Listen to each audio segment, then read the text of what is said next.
What it do? This is your man Nico B, and this is the Black Effect. I want to go ahead and get into this quickly. They Cloned Tyrone. Man, that was a great film. I just want to talk about my experience with that and kind of, give some spoilers to the film. I'm gonna explain the plot of the movie. I'm gonna also just be talking about how, for black people, for this is a movie you should see. Yeah, you have a lot of people on the internet, worried about Jamie Foxx and talking about, this is a plot. He's a clone, a real life clone. Well, that just go to show you, man, how the marketing for this movie, how great this marketing is. That's like you seeing the movie Michael with John Travolta. When the movie Michael, John Travolta played an angel. That's like during the marketing for that film, people thought John Travolta was really an angel. John Travolta's gone. He's an angel now, but he's replaced by an angel, So that's what we have here with this. But they Cloned Tyrone, man. This was a great experience. We haven't had many black films that I've enjoyed recently. A lot of them have pretty much been the same. If it haven't been a bunch of trash, about just going out and being promiscuous and sleeping with people, it's been Jordan Peele, or doing his films. Get Out. You had Get Out. Get Out was a great film. I liked Get Out. It was good. I'm not gonna say a great film. It was a good movie. And you had Us. I hated that film, Us, man. I did not like the film. The storyline was convoluted. Even when you found out what was really going on, you still couldn't. It was still unbelievable, and you still couldn't get behind it. This film is not like that. This film is actually it tells a coherent story. The storyline, it has a lot of heart, man. John Boyega is I gotta give John Boyega, man, just an A+ on the actor list. He redeemed himself from playing that silly character Finn in them Star Wars movies. They had him look like he don't even need to return to Star Wars. For his respect, I'll tell him, look, man, don't ever ask me to come do these movies no more. The way you shitted on me. The way you crapped on me, the way you crapped on my character, I would tell him, don't ever ask me to do another Star Wars film. You understand? I'm my own, he's outdone himself with this film. He plays multiple characters, multiple versions of himself in this film. And Jamie Foxx is another one. I know he's been going through what he's been going through, and prayers up for Jamie, man. I'm glad to see him doing better and glad to see him speaking to the people. I'm glad to forget, and it's not just about speaking to the people, because in actuality, we may like for celebrities to be 100% transparent with us and let us in on, their life and things like that, but they don't have to do that, especially when you're going through something like he going through. Obviously, man, you're sick, you want your privacy, sometimes, even though you are a celebrity, you're human as well, and people gotta understand that. But again, man, this film, you're doing yourself a disservice if you're not seeing this film, if you're not supporting this. And the thing with us is, we talk about all the time about how, we don't support each other, how, black people hate each other, how we always hating on one another. And so you need to go see the film. Why wouldn't, you got, at the same time, we talk like that, but then you got people talking about trying to talk themselves out of seeing the film because they believe that Jamie Foxx is a clone by the powers that be. First of all, these people, you don't even know who the powers that be are. You can't tell me who they are. Most people aren't even informed about people, the big corporations and world corporations that's running everything. These families with generational wealth, how deep the rabbit hole goes. You're not even familiar with who that is, and then why would they try to clone? First of all, you can't clone it. No human being has been successfully cloned, not one. And how, in this film, they're cloning adults. They have adult clones of these people. You understand? Just in an underground lab, there are adult clones of each one of these people. Now, you would say in real life, like, where is this lab that they will be cloning these adults? This whole film pretty much goes down. This whole film pretty much tells the story of what people are telling, well, what people are saying right now that's happening with Jamie Foxx. This is telling that exact story. You understand? But people's minds are so in conspiracy and things like that. You won't even see the film because you think that, you've convinced yourself that in this reality, it's a movie and all of these things. And there's the boogeyman with secret laboratories and all of this who got grown clones of people. That's like you really need to come back to reality, man. Like just do your due diligence of research and you'll find out that none of that's true.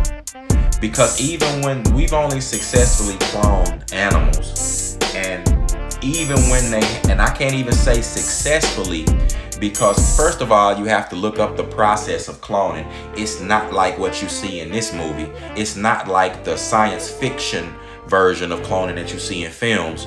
It's definitely a lot more complicated and a lot more controlled. Like you need like other vessels, like other animals to carry these things. Like it's not just like some entity grown in a vat. No, it's not like that. And then these clones that they do create, they have very bad genetic defects. Like they die before their time, and they say they die horribly. They die horrible deaths. It's not good because that's an abomination to God. It's an affront to God. But in this movie, man, like I said, John Boyega crushed it. It's so much. I really almost like just broke down because I relate to a lot in this film. If you're an African American person, definitely a young black male or black male who's grown up, or female, if you're a young black person who's grown up in the inner city or what they call the ghetto, and you just had this experience, even if you hadn't even just grew up in the ghetto and you just grew up in America being black, this movie will definitely pull at your heartstrings and touch you, like, in a way that a lot of films and a lot of black films haven't even tapped into. You understand? The acting, the people who was in this film was great. Like Jamie Foxx, when he found his clone, just the look on his face, like just the reaction he had, it was incredible. And again, you people do yourself a disservice, and you being and you're not genuine when you try to boycott. Like, don't go see the film. Don't go. This is what they want you to do. This is what the agenda wants from you. For you to always, and this is what the powers that be want from you. For you to always be leery and skeptical of your brethren. That's what we do.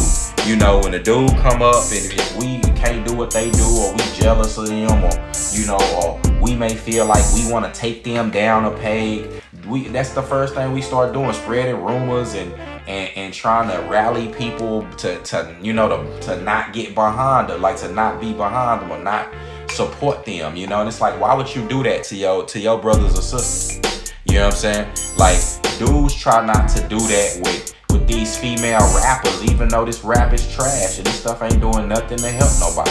Dudes, you still have dudes trying to support that stuff. But when a black director, this movie was created by a black director, black actors, written by a black person. Jamie Foxx, John Boyega, Tiana Paris, a young black woman, actress in here. All black. But then you got black people talking about, don't go support this. Jamie Foxx is a clone, man. You better, boy. It's time. Maybe you're a clone, and the clones is the only cloning that's going on is demonic possession. That's the only cloning that is going on. Mark my words again. I'm going to say it again. The only cloning that's happening, and it don't matter in what community that you're talking about, on this earth, the cloning that's going on is demonic possession, which means that people are being infested by demonic spirits. Some people have multiple demonic spirits within them. And they manifest when they're out and about. You can see it. It can manifest on camera. It can, when they're in person, it manifests. That's what's going on. People put on a front, and they not just celebrities. This is all around the world. People put on a front. That's why people on the internet in these comments. A lot of people in these comments, y'all are clones. Meaning that you are possessed by demonic spirits. You are being yourself, your true self is being replaced by demonic spirits, and you being ran by demonic spirits. That's what's going on. They're controlling every impulse and everything that you do. You don't know it, because it's happening subconsciously and subtly. You're not born again. You don't have a spiritual sense. So you turned off to all of that. So all of those things that's happening in the demonic realm and in the spirit realm, you're not aware of. So you're just being ran and controlled because you're not even aware of what's going on. That's the only cloning. And this is the last time I'm using that word, because it's foolish. I'm not sitting there talking foolish. No more clone talk over here. You understand? But people are being demonically possessed and controlled. Their handler is Satan. The handler of these big wigs and people who the powers that be is Satan. He controls everything. He gives power and ideas. The fallen angels are the one who's giving all this technology and things like that. And they are the ones that influence these systems of the world. But I'm just gonna go through the plot real quick, and then I'm gonna end the video because again, you could go check it out for yourself. If you don't want to hear any spoilers or anything about the film, at this point, you should just cut off the video. All right, if you're still here, I'm gonna get into the plot. It's Fontaine is a regular drug dealer in a retro-futuristic neighborhood called the Glen, with odds against him and a schedule he seemingly keeps daily. Like in the beginning of the film, you see the little kid, he's looking for Fontaine. He's looking for, and Fontaine basically going to collect his money from, making his rounds. No, the little boy is going to get Fontaine because it's a dude pumping work on his block. And, Fontaine can't have that. So he meet the little boy. He pick up the little boy, and this little boy is like his little brother. He loves this little kid. You could tell, he tried to keep him out of trouble, but the little kid want to be like him. Even though Fontaine tries to stop him, he still wants to follow in his footsteps and be like him. So Fontaine go, to regulate the other drug dealer on his block or whatever. And but Fontaine, he at his house, his mama stay in her room. His mother stays in her room all day. She rarely even say anything to him or speak to him. He knocks on her door. She's stuck in her room. Telling him, I'm watching my stories. I can't come out. Now, I'm going to stop it there. A lot of us who grew up in the ghetto know mothers like that. And even some boys have mothers like that right now. To where they too busy to engage with their son. They don't have no dad around. So it's just them, and the son is the man of the house. And sometimes the mother is even scared of the son. So they don't want to have no interactions with them. They never have any deep, heartfelt conversations. She never sits him down, and pours out her heart to him and allow him to pour out his heart to her. That never happens. And he just grows colder and colder, and he goes to look for that masculine energy out in the streets. That's what was going on. This movie alluded to that. But Fontaine he's mourning the death of his younger brother. He goes to one of his customers, Slick Charles, which is a pimp who owes him money as well. Now, this is Jamie Foxx. Slick initiates a fight with Yo-Yo, one of his many sex workers, who encounters Fontaine when he arrives. Fontaine is able to get some of the money from Slick Charles, but he's fatally shot by the opposing drug dealer named Isaac. So the guy that he ran over and ran off his block, his boss has now got him to go run down on Fontaine. And Fontaine, that's a great scene, powerful scene. And John Boyega does a great job, and he gets killed. Man, I'm just talking about this film. I'm gonna watch it again. This was a great movie. The next morning, Slick is shocked when Fontaine shows up for more money, alive without any recollections of the previous night's event. So after Fontaine gets shot and killed, the next morning Fontaine wakes up and goes to Jamie Foxx's house. He goes to where Jamie Foxx is and asks for money again with no recollection of the previous night events. So you know Jamie Foxx is tripping. You can imagine how like man, what is you on, man? I just because Jamie Foxx also saw him get shot up outside of his hotel or motel where they were staying at. So Jamie Foxx is bugging, but Yo-Yo arrives to because John Boyega doesn't believe that he died last night. Of course, nobody will believe that. But Jamie Foxx calls Yo-Yo, and she arrives to confirm Slick's claims of Jamie Foxx's death. Of Fontaine's death. This confuses Fontaine. He suddenly remembers when a man bleeding from a gunshot was kidnapped by a mysterious van, which is now parked outside of a house. Fontaine goes inside the house to investigate, while Slick and Yo-Yo voice their concerns. Their concerns are proven right, however, when they discover an elevator leading to a hidden underground lab. Inside, a white scientist with an afro tells them that the operation has gone widespread. Slick and Yo-Yo snort a mysterious white substance that they think is cocaine, but end up laughing forcefully and accidentally killing the scientist. Before they leave, the trio discover a corpse lying on the table, and the corpse is Fontaine's shot body. Fontaine is the first one. That's a powerful scene from John Boyega.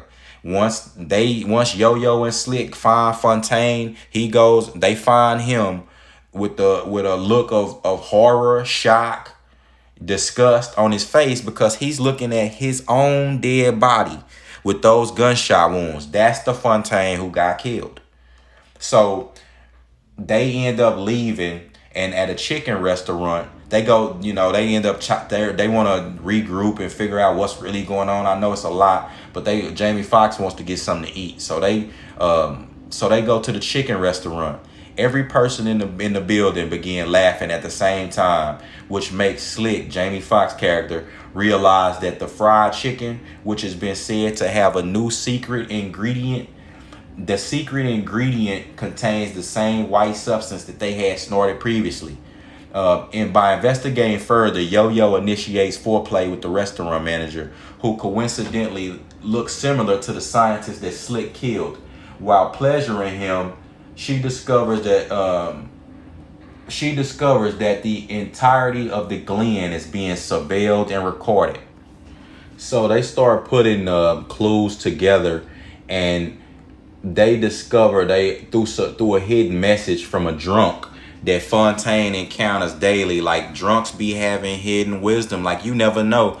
A person be sitting out on the street, be homeless and things like that. They could be an angel from God. That could be a literal angel. You don't know.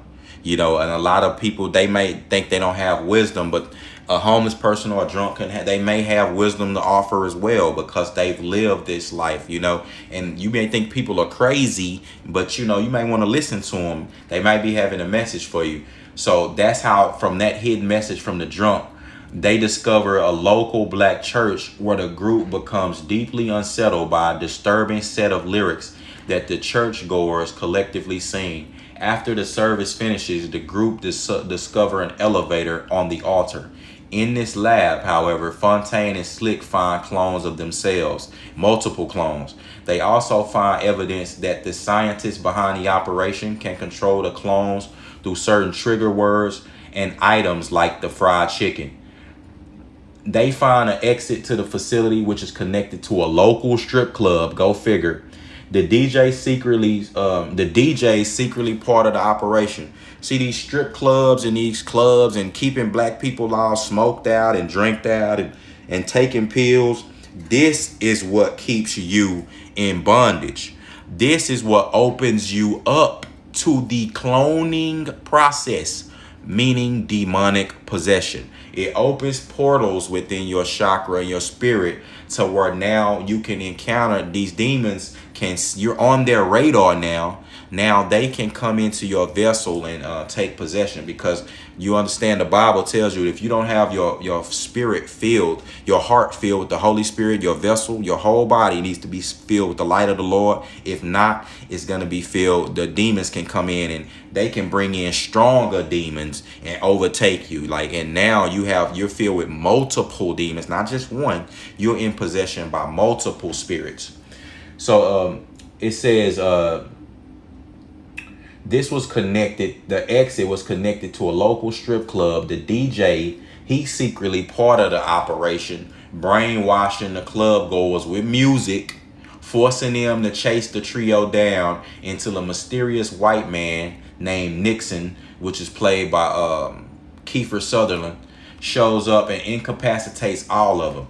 Nixon reveals that scientists like him conduct experiments on impoverished, predominantly black populations, including the Glen, to allow the operation to go unnoticed and supposedly achieve peace in America.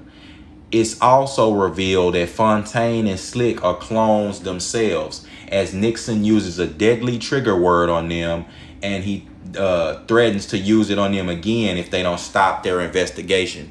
The trigger word, Olympia Black. That was the name of Olympia Black.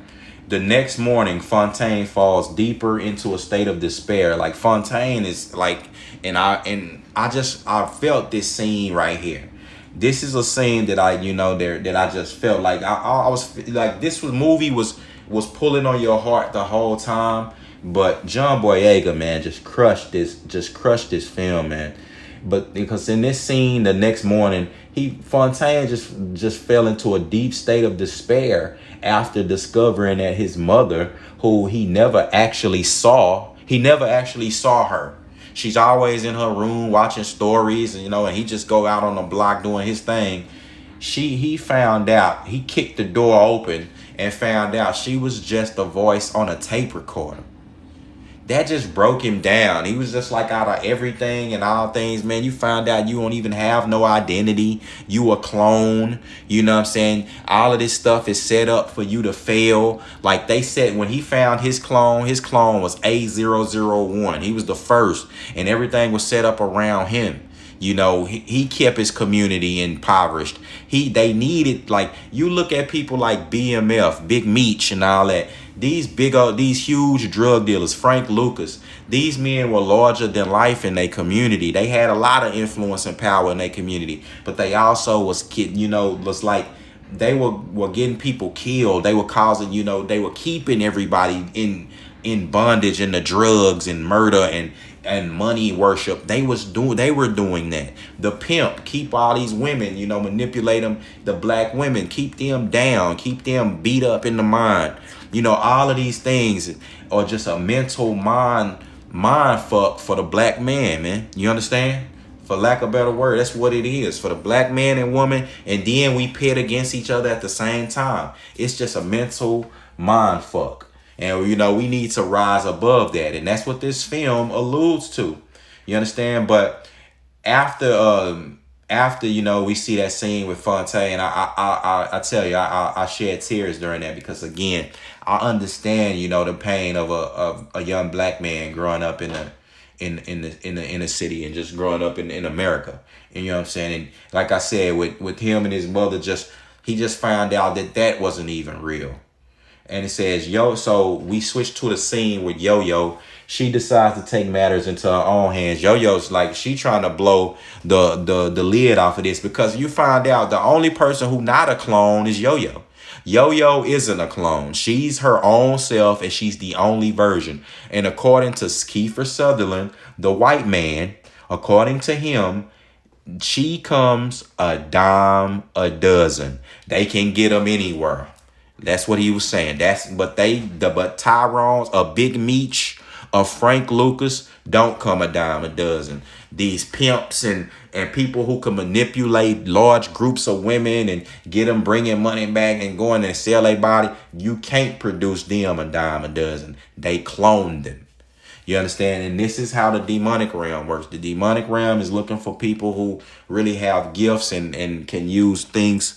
Like us as black people, we are the chosen people that the Bible speaks of. We are the people who are brought over here on ships. We are part of the 12 tribes of Israel. You understand? But our identity has been taken, flipped, and we've been done a whole disservice over here. But after Yo-Yo tries to take matters into her own hands, her identity is actually accidentally exposed by another prostitute, and she subsequently is kidnapped by Nixon. So that's Wakes Fontaine up again. Now he wants to go save her, so he comes up with a plan with Slick and Isaac to rescue Yo-Yo. He comes up with a plan with Jamie Foxx and the rival drug dealer. So he fakes his own death to sneak into the lab undetected. Fontaine successfully sneaks into the lab, and then he lets Slick and Isaac storm the lab with numerous residents of the Glen. So he goes to get, Fontaine goes to get his gangster partners who he got doing all the dirt in the hood with him, who willing to run down and kick a nigga dough in, go shoot another black person in the head, go just shoot up a whole block, and maybe kill some kids. He got those partners who got so much smoke for their own people to go run down on these powers that be to help him get to the bottom of, what's going on. This is what we talk about in the black community all the time. If you really think that systematic racism is going on and that your life is in danger from, some boogeyman, which you can't even pinpoint, why aren't you using all these militia forces or these rumble tumble so-called tough guys that you have that's going out and just killing each other? Why don't you go collectively get together? And we'll have a huge force. This is our warrior class to go actually do something that matters, and go help somebody that matters. But, that's what we talk about all the time. So I'll digress. But Yo-Yo frees herself to find Slick when Fontaine is overpowered by his own clone and is taken to an older version of himself. This is revealed to be the real Fontaine. So the geneticist behind all this is actually Fontaine, the real one. And he explains that he's been helping scientists to create peace by literally whitewashing black people into white people because of the racially motivated murder of Fontaine's little brother. Like, Fontaine only has the memory. John Boyega, the hood Fontaine, only has the memory of his little brother. But the real Fontaine, he has all of the full memory of the truth of how his little brother died. And this is what's prompted him to start making the clones. After explaining that the country would be better with assimilation than annihilation, the reason the real Fontaine is killed when Fontaine uses Nixon's trigger word on another clone, and this clone ends up shooting him. He used the trigger word Olympia Black that is able to control the clone that's protecting the real Fontaine, and the hood Fontaine is able to have him shoot the real Fontaine. Very, it's a simple thing, but I love the way that he did it. It was a very powerful scene at the end. So also Yo-Yo stalls Nixon from killing her before Slick shoots him in the head. So Kiefer Sutherland ends up getting killed. Then the facility to the entrance of the church opens up, spilling out all the naked clones out to the public and exposing the country's secret operation. The trio decide at the end of the film, they decide to head to Memphis after Yo-Yo announces her retirement from her job. So they're going to Memphis because there's other clone facilities in these in the country. And that sets it up for a sequel. But in LA, a man named Tyrone lived the exact same life as Fontaine with his friends. He's watching the news, and this is John Boyega as well, playing Tyrone, John Boyega. And he's watching the news with his friends. He's in the hood, but he in LA. So he all talking like, cuz, what up, cuz, what up, this. So, but he's still doing the same thing, still selling drugs, still pump, out there with his friends, wasting time. He knocking on the door. His mama not opening the door. She too busy with her own life, too busy watching stories. So he look at the news and he see one of his clones coming out of that church, and it just totally blows his mind, man. His friends is shocked, like, ain't that you? And that's the end of the film. Great movie. That brings me to this. Extraordinary claims require extraordinary evidence. If people are talking about people, this clone talk, this is what you would need to see in order for people to even believe that. Like, for me to even entertain that, pardon me, you would have to produce some evidence. We have none. So just enjoy this film. This was a great film. With that being said, I give this film a 9 out of 10. Look at the ratings on Rotten Tomatoes, 100% audience score, 93% Rotten Tomatoes score. IMDb scored it a little low, but IMDb is strict. They deal with a lot of films. They're pretty strict, but you gotta just mesh those scores together. You're gonna get a film that you need to check out. That being said, it's your man Nico B, Black Effect. I'm gone.